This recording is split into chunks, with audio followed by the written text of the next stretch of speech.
This is TWiT. And as you know, Apple's September event is just around the corner. You will be able to tune in live on Tuesday at 10 a.m. Pacific to watch Leo Laporte and I provide commentary during the events and its various announcements. But joining us ahead of the event to give us a preview of what we can probably expect is Six Color's own Dan Moren. Welcome back to the show, Dan. Good to be here, Micah. It's always a pleasure to talk to you. Yeah, it's always a pleasure to talk to you too. So let's kick things off with what we can almost certainly expect to have announced at Apple's September event. The September event seems to happen every year, and at every event, Apple announces blank. This is for you to fill in. Well, I like a good Mad Lib. That's a lot of fun. Every September event, well, pretty much, asterisk, almost every. There's a new iPhone. So expect a new iPhone. It's that time of year. It's the time of year where you have to decide if you want to upgrade your iPhone to see what the new hotness is. This year, of course, the iPhone 15, assuming that they continue their traditional numbering pattern. We're not expecting any change to that. But the iPhone 15 and the 15 Pro are the most likely things to see at this event. What they will bring, there are still some questions about that, but there are a lot of rumors as well. You want to start with that, or you want to talk about the full other things that we can expect to see? Because there's a lot of places to go here. There are a lot of places to go. The places you'll go. And in fact, that is a good place to start, though. Let's start with iPhone 15. We've got the iPhone 14 right now, and it comes in iPhone 14 and iPhone 14 Pro variations with multiple sizes. Are we looking at the same thing this year where you've got the Pro and the non-Pro, and then you've got two different sizes in each category? And then if that's the case, what are the changes that we can look forward to this year? Sure. Why would someone maybe make that upgrade?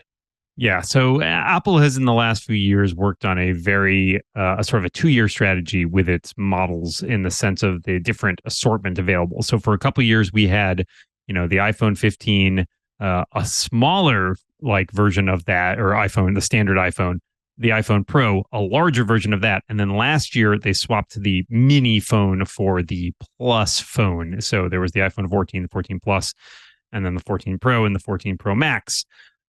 Super fun and confusing.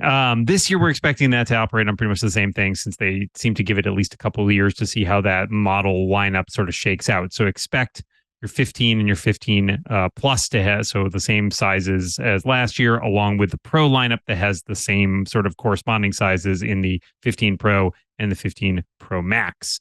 As far as what you can expect this year, the big change that everybody's talking about is that after more than a decade, Apple will swap out the Lightning port that it's been using for charging, data transfer, audio connections, that kind of thing, in favor of a USB-C port. Obviously, that's going to cause a shakeup for some people in terms of replacing cables and accessories. But since a lot of people do have USB-C cables around, they're more of a standard. There is the advantage that maybe you already have these cables handy. Besides that, it seems like the dynamic island from the 14 Pro line last year is going to make its way down to the standard iPhone as well. There's a couple other little changes along the way. The 15 Pro and Pro Max are expected to use titanium instead of steel for that outer ring. This has the biggest benefit of being lighter. Titanium is much lighter than steel, so that could make those phones lighter than they have previously been. And then on the higher end Pro models, we're also expecting to see a new chip architecture using Apple's most recent 3-nanometer process. This will probably be dubbed the A17, whereas the standard iPhone 15 models will get the A16 chip, which was in the Pro last year. So Apple's now started to do this thing where they trickle down their highest end processors from year to year rather than all of them having the same processor. And then the other question that's still floating around there are rumors that the Pro models will get a price increase as well, around $100. Unclear whether or not that's true, but that's sort of possibly in the offing. Interesting. A price increase. Now, this always leaves me wondering, from your understanding, from your experience, do people are people aware of that price increase? Or, as far as you've seen and experienced, is it the case that people are not buying these phones outright, but are doing it through some sort of carrier plan or maybe even Apple's own iPhone upgrade plan? How much of an impact do you think a price hike is going to have on people's purchases of the latest phones? Well, since the price hike seems to be, and again, this is based on speculation, we don't know this for sure yet, but since it seems to be targeted at the Pro phones, which are already the most expensive phones in the lineup, I don't think it will have as much of an impact for a couple different reasons. One, as you allude, a lot of people use installment plans or upgrade programs, so they will still see an increase, but if it's more on the order of $5 or $6 a month, they may not feel like that hits their wallet as much. Second, by targeting the highest end phones, Apple is making it to the point where it's sort of guessing that the people who are buying these phones are already, pretty financially comfortable because they're buying these expensive phones. They're buying the Pro phones, right? They're not buying the vanilla sort of iPhone 15. And I think it's taking the gamble that people at that level aren't going to care about an extra $100. So like, even if they do, it's like, well, there are cheaper phones available. If you're buying something because you want that Pro phone and you want the phone that's the best phone that's out there, I think they're sort of taking the approach of thinking like, well, you'll pay an extra $100 to have that if that's what's important to you. And I'm not sure they're wrong about that. I think the Pro phones have done very well for Apple in their overall mix of the phone lineup. So people will be aware of it, and I expect, as always, there's probably going to be some grumbling, but I kind of expect it not to have a real impact on the sales of the phone. Now, when Apple changed a charging port in years past, there was a lot of that grumbling.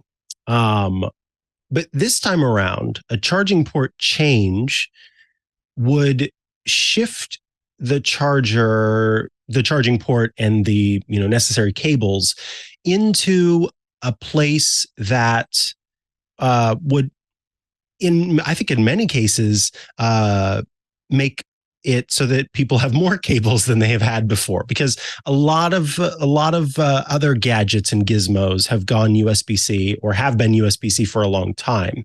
So I'm curious, in your crystal ball predictions, are we going to see a lot of grumbling about a potential change to USB-C? And of course, part of the reason for Apple potentially making this change, again, this whole segment is a speculation segment, but part of this is because of requirements overseas for Apple, like every tech company, to provide USB-C charging, as that is now the blessed port. But Apple doesn't operate from a position of weakness. And so they are all about selling the change. So what do you think it's going to look like and sound like if Apple announces USB-C, a USB-C port on the iPhone? Yeah, so you're totally right. Apple is going to talk about how great this is, right? We saw them with the iPhone 7 remove the headphone jack and sell it as the most courageous decision anybody's made in the history of smartphones. I fully expect something along those lines again, and I'm sure they will downplay any impact that regulation had on this. And the truth is, I'm sure the regulation played a part, but I don't think it was the only thing. I went back and was watching the introduction of the Lightning port back in 2012, and one of the things that Phil Schiller, who at the time introduced it, mentioned was that this was a modern port for the next decade, and it's been more than a decade. So it's not exactly surprising. I mean, we've talked about grumbling when there's been they've changed the charging port before, but it's worth remembering they've only really done it once so far. I mean, they went from a 30-pin dock connector, which debuted on an iPod back in 2003, to the Lightning cable, and that lasted, I think, 9 years. The Lightning cable's been around even longer than that. So yes, people are going to grumble because they're going to have to change some cables. The blow is a little softer this time for a couple of reasons. One, as you mentioned, a lot of people have USB-C cables from other devices they own because this transition has been in place across the industry over the last several years. Two, I think fundamentally people physically connect their iPhone for fewer things. When the dock connector port changed to the Lightning port more than a decade ago, people had speaker docks and accessories and things that plugged into their iPhones and their iPods. And in some cases, they'd had those things going back to like an older iPod. And so they could just slot their phone in and it would be super convenient. These days, I think that's less the case. Moreover, because we have different technologies for connecting to a lot of those things, Bluetooth, Wi-Fi, AirPlay, all these things have made life easier to the point where you don't really have to plug your phone into anything except basically to charge. And even in the case of Apple, they've also, embraced the Qi wireless charging standard, and of course have rolled out their own MagSafe charging standard. And so those things, if you invested in MagSafe cables like a year ago or 2 years ago when you bought your iPhone, or a Qi charger that sits by your bedside, those things will all still work with the next phone. So I think there will be an outcry, but I don't think it's going to reach the sort of pop culture zeitgeist that it did a decade ago when the 30-pin dock connector changed to Lightning. Yeah, that's well put. So outside of the iPhone and new titanium and faster processor and all of that jazz, do you like jazz? I'm curious if there's anything else we can expect or should expect at Apple's September event this time around. Are we getting any one more things? Are we getting new Apple Watches? What else is rumored to be at this next event? Yeah, so there are some rumors about other devices. I think the Watch series is the most likely thing to get a revision. The Watch often goes hand in hand with the iPhone because obviously it's kind of positioned as an iPhone accessory. There are a lot of questions about what an Apple Watch Series 9 might look like. That we aren't expecting any major like new health sensors or anything like that, which isn't to say they couldn't happen, but there hasn't been a lot of talk about it. The biggest sort of rumor around that is a new version of the S series chip that powers the Apple Watch, which would be based probably on the A15 line, which would offer better performance, possibly better battery life. There may have some conversations about new colors available for the watch as well. But beyond that, we don't really know a lot about what is going to be offered there. And then, of course, the other question mark is the Apple Watch Ultra. That was introduced last year, and it's been a really big hit as far as we can tell. And so there are some questions about, will we see a Apple Watch Ultra 2? Will we perhaps just see a new color option? Black titanium has been thrown out there as something that we could see. And we may just see some other sort of refresh cosmetically that doesn't actually change the innards of the watch. There's also some talk of new manufacturing processes using 3D printing instead of using the traditional sort of CNC like milled cases that they've used before. And then other than that, there's a lot of stuff about accessories out there. Whether there will be a USB-C AirPods case to replace the current case, whether there'll be new iPhone cases and Apple Watch bands, those sorts of accessory stories, but nothing that has really been out there that makes us think like, oh, there's going to be a surprise new product, right? I don't think that's likely to happen this time around. Yeah, that's my expectation as well. Now, one thing that sometimes happens at September events is with the introduction of new hardware, we will see something that will suddenly be activated in the operating system.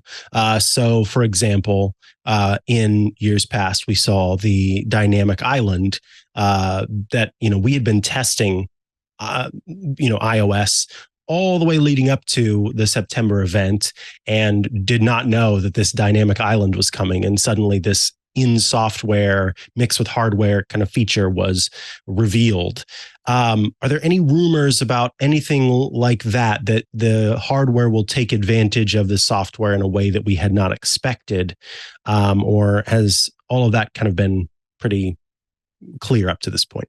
Yeah, I mean, the Apple does like to keep a surprise or two up its sleeve. It would not surprise me at all to hear that there was something that the hardware unlocked in terms of the capabilities in the latest version of iOS that will be available. We have heard, of course, that there is a possibility for a new camera on the iPhone Pro line, possibly only on the Pro Max. That could open the door to some new camera modes or camera options that would only be available to that new hardware. But beyond that, if there's something in there that Apple's holding back, they've done a good job of keeping it under wraps for the moment. So, yeah, we don't really know of any software features coming. But, yeah, I wouldn't be surprised to see something make that appearance there. All right. Last, I will just ask anything that you are looking forward to seeing at this event, or kind of are you just you're fully aware of what's going to happen and therefore are not expecting any surprises or anything that's going to be of particular interest? I always like a good surprise. There's nothing out there right now. I would certainly love to see a little bit more about the Vision Pro, which they talked about back at WWDC. I don't really expect to, because they give it a lot of time at WWDC, and it seems like we're still a ways out from it shipping. So I don't think they're going to basically do much other than maybe say, oh, we showed this off. Personally, I'm in the market to replace my Apple TV, and I might hope that maybe there's an announcement in that vein, possibly even just some cheaper prices, because those are still pretty expensive, but I have no real expectation of that either. The one wild card I would like to see, as long as we're making this USB-C transition, is a replacement for some of the company's Mac accessories, like the Magic Keyboard and the Magic Trackpad, that rely on lightning cables, and replace those with USB-C. But I think it's far more likely those will appear later in the fall as part of some sort of Mac event. So not a lot here that I'm like really waiting for, but I'm excited to see if there's anything that hasn't leaked to make it out there. Oh man, that's a good one. I would love to see that too. As I stare down at this pesky port on my keyboard. I'm with you. Yeah. Oh, no, I man. hate anything to replace those lightning cables. I want to go all USB-C as soon as possible. That would be awesome. Well, Dan Moren, I want to thank you so much for your time today. Of course, folks can head over to sixcolors.com to check out your work there. But is there anywhere else they should go to follow along with what you're doing online? Sure. You can find all of my stuff, including my novels and my other writing, at dmoren.com. I'm on Mastodon at zeppelin.flights/@dmoren. And of course, you can find me every week over at Relay FM on Wednesdays for the Clockwise podcast with my good host, a fellow named Mikah Sargent. Oh, I know him. All right. Thank you. Thank you, Dan. Thanks. See you later. This episode of Tech Break is brought to you by ACI Learning. Your IT skills are outdated in about 18 months. Stay ahead of the curve and strengthen your IT expertise with affordable, certification-based learning that will launch or advance your career. Individuals, use the code TWiT30 for 30% off a standard or premium individual IT Pro membership at go.acilearning.com/twit.